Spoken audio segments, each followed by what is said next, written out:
News ಶೋಗೆ ಸ್ವಾಗತ. ನಾನು ಶಾಂತ. Gallery ತುಂಬೆಲ್ಲ blue ಜೆರ್ಸಿಗಳು, India India ಅನ್ನೋ ಘೋಷಣೆಗಳು.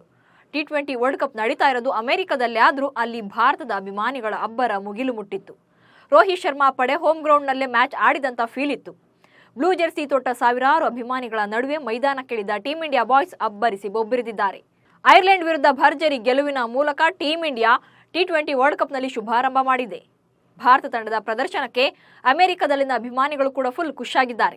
ಆದರೆ ಈ ಸಂಭ್ರಮ ಸೆಲೆಬ್ರೇಷನ್ ನಡುವೆಯೇ ಶಾಕಿಂಗ್ ನ್ಯೂಸ್ ಒಂದು ಹೊರಬಿದ್ದಿದೆ. ಮುಂದಿನ ಪಂದ್ಯಗಳ ನಡುವೆ ಆತಂಕ ಉಂಟು ಮಾಡಿದೆ. ಅಷ್ಟಕ್ಕೂ ಏನದು ಸುದ್ದಿ? ಮುಂದಿನ ಪಂದ್ಯಗಳಿಗೆ ಹೇಗೆ ಎಫೆಕ್ಟ್ ಆಗುತ್ತೆ ಅನ್ನೋದನ್ನ ಹೇಳ್ತೇನೆ. ನೀವು ಸುದ್ದಿಯಾನದ ಸಬ್ಸ್ಕ್ರೈಬರ್ ಆಗೋದಕ್ಕೆ ಮರಿಬೇಡಿ. ನ್ಯೂಯಾರ್ಕ್ನ ನಸ್ಸೌ ಕೌಂಟಿ ಅಂತಾರಾಷ್ಟ್ರೀಯ ಕ್ರಿಕೆಟ್ ಸ್ಟೇಡಿಯಂನಲ್ಲಿ ಜೂನ್ 5ರಂದು ಐರ್ಲೆಂಡ್ ವಿರುದ್ಧ ಭಾರತ ತನ್ನ ಮೊದಲ ಪಂದ್ಯವನ್ನಾಡಿದೆ. ಈ ಮ್ಯಾಚ್ನಲ್ಲಿ ಐರ್ಲೆಂಡ್ ತಂಡವನ್ನು ಭರ್ಜರಿ 8 ವಿಕೆಟ್ಗಳಿಂದ ಸೋಲಿಸಿದೆ. ಟಾಸ್ ಸೋತು ಮೊದಲು ಬ್ಯಾಟಿಂಗ್ ಮಾಡಿದ ಐರ್ಲೆಂಡ್ 16 ಓವರ್ಗಳಲ್ಲಿ 96 ರನ್ಗಳಿಗೆ ಆಲ್ಔಟ್ ಆಯಿತು.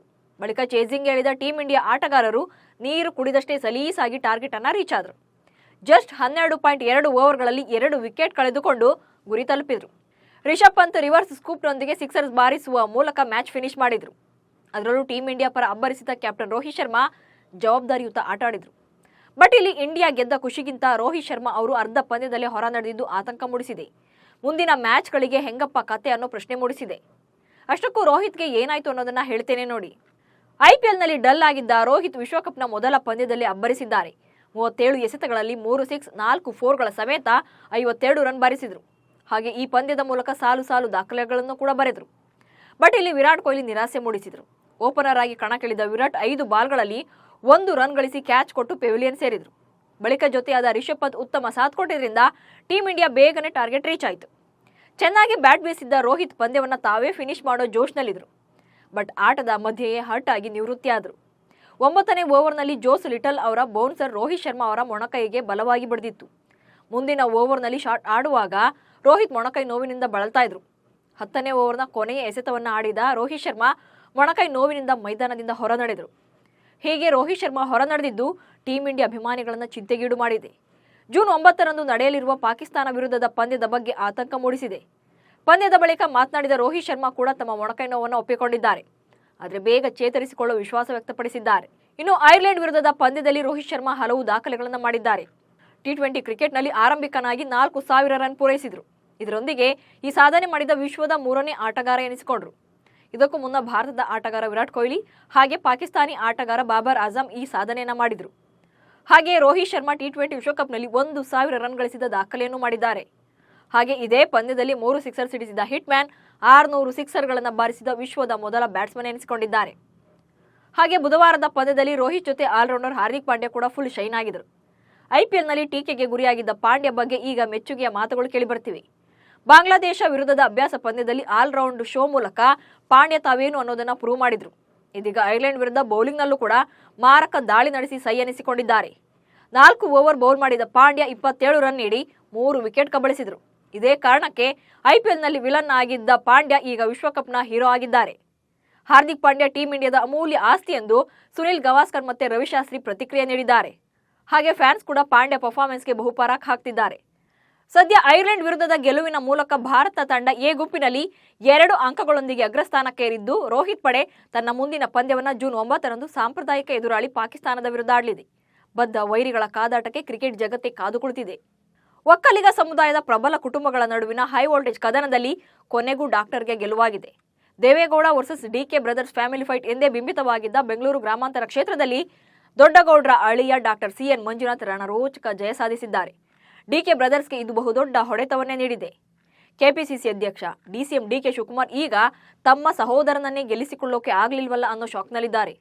ಹೀಗಾಗಿ ರಾಷ್ಟ್ರ ರಾಜಕಾರಣದಿಂದ ರಾಜ್ಯ ರಾಜಕಾರಣಕ್ಕೆ ತಮ್ಮನನ್ನ ಕರೆತರೋ ಸಿದ್ಧತೆಯಲ್ಲಿದ್ದಾರೆ ಎಂಬ ಸುದ್ದಿ ಹಬ್ಬಿದೆ.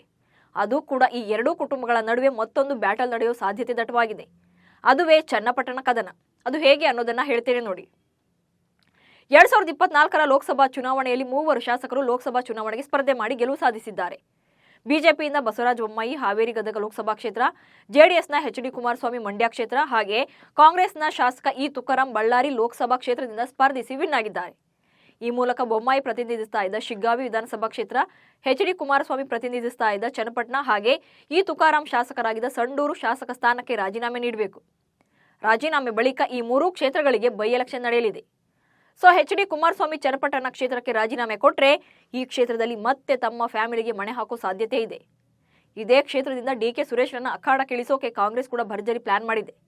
ಎಚ್.ಡಿ.ಕೆ ರಾಜೀನಾಮೆಯಿಂದ ತೆರವಾಗಲಿರುವ ಸ್ಥಾನಕ್ಕೆ 6 ತಿಂಗಳ ಒಳಗೆ ವಿಧಾನಸಭಾ ಉಪಚುನಾವಣೆ ನಡೆಯಲಿದೆ. ಒಕ್ಕಲಿಗರ ಭದ್ರಕೋಟೆಯಲ್ಲಿ ಮೇಲುಗೈ ಸಾಧಿಸಲು ಕೆಪಿಸಿಸಿ ಅಧ್ಯಕ್ಷ ಡಿಕೆಶಿ ಹಾಗೆ ದೇವೇಗೌಡರ ಕುಟುಂಬ ಮತ್ತೊಮ್ಮೆ ಎದುರುಬದುರಾಗಲಿವೆ. ಡಿಕೆಶಿ ಸಹೋದರ ಡಿ.ಕೆ. ಸುರೇಶ್ ಬೆಂಗಳೂರು ಗ್ರಾಮಾಂತರ ಲೋಕಸಭಾ ಕ್ಷೇತ್ರದಲ್ಲಿ ಸೋತ ನಂತರ ಚನ್ನಪಟ್ಟಣ ವಿಧಾನಸಭಾ ಕ್ಷೇತ್ರಕ್ಕೆ ಉಪಚುನಾವಣೆಯಲ್ಲಿ ಸ್ಪರ್ಧಿಸುವ ಬಗ್ಗೆ ರಾಮನಗರ ಜಿಲ್ಲೆಯ ರಾಜಕೀಯ ವಲಯಗಳಲ್ಲಿ ಈಗಾಗಲೇ ಚರ್ಚೆಗಳು ಪ್ರಾರಂಭವಾಗಿವೆ. ಉಪಚುನಾವಣೆಯಲ್ಲಿ ನಾವು 20,000ಕ್ಕೂ ಹೆಚ್ಚು ಮತಗಳ ಅಂತರದಿಂದ ಚನ್ನಪಟ್ಟಣ ಕ್ಷೇತ್ರವನ್ನು ಖಂಡಿತವಾಗಿಯೂ ವಶಪಡಿಸಿಕೊಳ್ತೇವೆ ಅಂತ ಮಾಗಡಿ ಕಾಂಗ್ರೆಸ್ ಶಾಸಕ ಎಚ್.ಸಿ. ಬಾಲಕೃಷ್ಣ ಹೇಳಿದ್ದಾರೆ.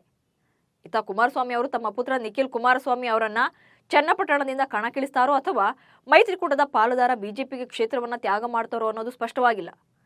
ಮತ್ತೊಂದು ಕಡೆ ಬಿಜೆಪಿಯಿಂದ ಮಾಜಿ ಶಾಸಕ ಹಾಗೆ ಎಂಎಲ್ಸಿ ಸಿಪಿ ಯೋಗೇಶ್ವರ್ ಆಕಾಂಕ್ಷಿಯಾಗಿದ್ದಾರೆ. ಜೆಡಿಎಸ್ ಮತ್ತು ಬಿಜೆಪಿ ಮೈತ್ರಿ ಅಭ್ಯರ್ಥಿಯಾಗಿ ನಿಖಿಲ್ ಕುಮಾರಸ್ವಾಮಿ ಅಥವಾ ಸಿಪಿ ಯೋಗೇಶ್ವರ್ ಸ್ಪರ್ಧೆ ಮಾಡಬಹುದು ಎನ್ನಲಾಗಿದೆ. ಹೀಗಾಗಿ ಡಿ.ಕೆ. ಸುರೇಶ್ರನ್ನೇ ಅಖಾಡಕ್ಕಿಳಿಸಿ ಗೆಲ್ಲಿಸುವ ಮೂಲಕ ಡಿ.ಕೆ. ಬ್ರದರ್ಸ್ ಸೇಡು ತೀರಿಸಿಕೊಳ್ಳುವ ಚಿಂತನೆಯಲ್ಲಿದ್ದಾರೆ. ಅಸಲಿಗೆ ಈ ಕ್ಷೇತ್ರ ಆರಂಭದಿಂದಲೂ ಕೂಡ ಕಾಂಗ್ರೆಸ್ನ ಭದ್ರಕೋಟೆ. 1952ರಿಂದ ಈವರೆಗೂ ನಡೆದ 17 ಚುನಾವಣೆಗಳಲ್ಲಿ ಬಿಜೆಪಿಗೆ ಇದು 2ನೇ ಗೆಲುವು ಅಷ್ಟೇ.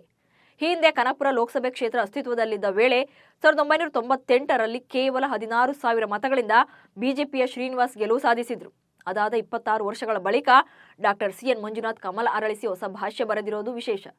ಕಾಂಗ್ರೆಸ್ನ ಘಟಾನುಘಟಿ ನಾಯಕ ಡಿ.ಕೆ. ಸುರೇಶ್ ಅವರನ್ನ 2 ಲಕ್ಷಕ್ಕೂ ಅಧಿಕ ಅಂತರದಿಂದ ಡಾಕ್ಟರ್ ಸಿ.ಎನ್. ಮಂಜುನಾಥ್ ಸೋಲಿಸಿದ್ದು ರಾಜಕೀಯ ವಲಯದಲ್ಲಿ ಅಚ್ಚರಿಗೆ ಕಾರಣವಾಗಿದೆ.